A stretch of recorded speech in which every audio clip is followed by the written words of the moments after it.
at a time.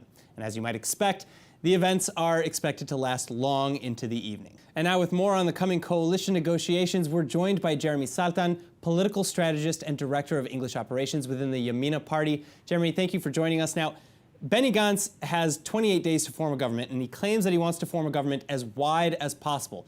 Will he succeed? No, he's not going to succeed. What he was able to do is get 61 recommendations so that he gets the first mandate.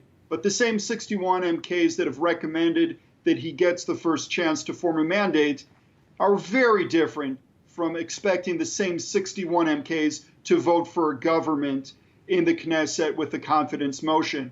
We're talking about MKs on one side, such as Avigdor Lieberman, or right-wing MKs within blue and white, such as Hauser and Hendel. And on the other side, you're looking at members of the joint list, including Balad, if we're talking about Shchadeh or Yazbak, who was barely able to go ahead and run for Knesset based on just one Supreme Court justice vote.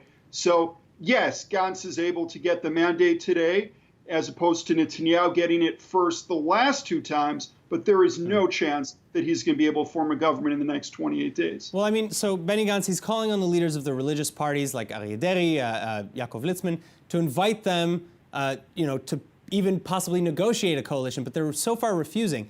Is that going to be the same story for everyone on the right-wing bloc? Yeah, I mean, I can tell you that Gantz also spoke with Naftali Bennett today on the phone, and Bennett told him, and it's very clear, we've said this position publicly as well, and that is that we're not going to talk with him as long as he's going ahead and speaking and trying to include the joint list. As far as we're concerned, anyone who wants to join this national unity emergency government that Prime Minister Benjamin Netanyahu has called for, as long as they accept Israel as a Jewish and democratic state, they're a member that can be a part of this coalition. But as long as Gantz is going to go ahead and decide that he wants to spend time trying to include the joint list, there's really nothing to talk about. So hold on. So if Gantz were to drop the joint list from these negotiations, or from his potential coalition, would Yamina support him? Would Yamina join his coalition?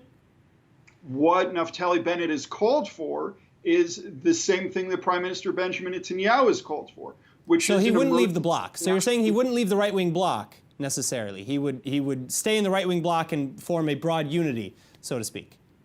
Indeed, we're talking about the bloc of 58 MKs that wants to see, even if we are talking about a situation of a national unity government with a rotation, that even if we are looking at that circumstance, that we would be doing so coming in with the entire bloc, but also that Netanyahu would have to be first.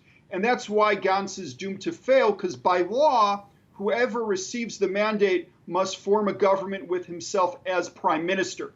And there's absolutely no reason for Prime Minister Benjamin Netanyahu to agree to step down and let Benny Gantz take over as prime minister at this time. As I mentioned, Gantz does not have an alternative government to be able to bring to a vote of confidence within the Knesset. What Gantz can do is really just delay for the next 42 days, but eventually the mandate will be returned to Benjamin Netanyahu. All right, Jeremy, thank you so much for joining us.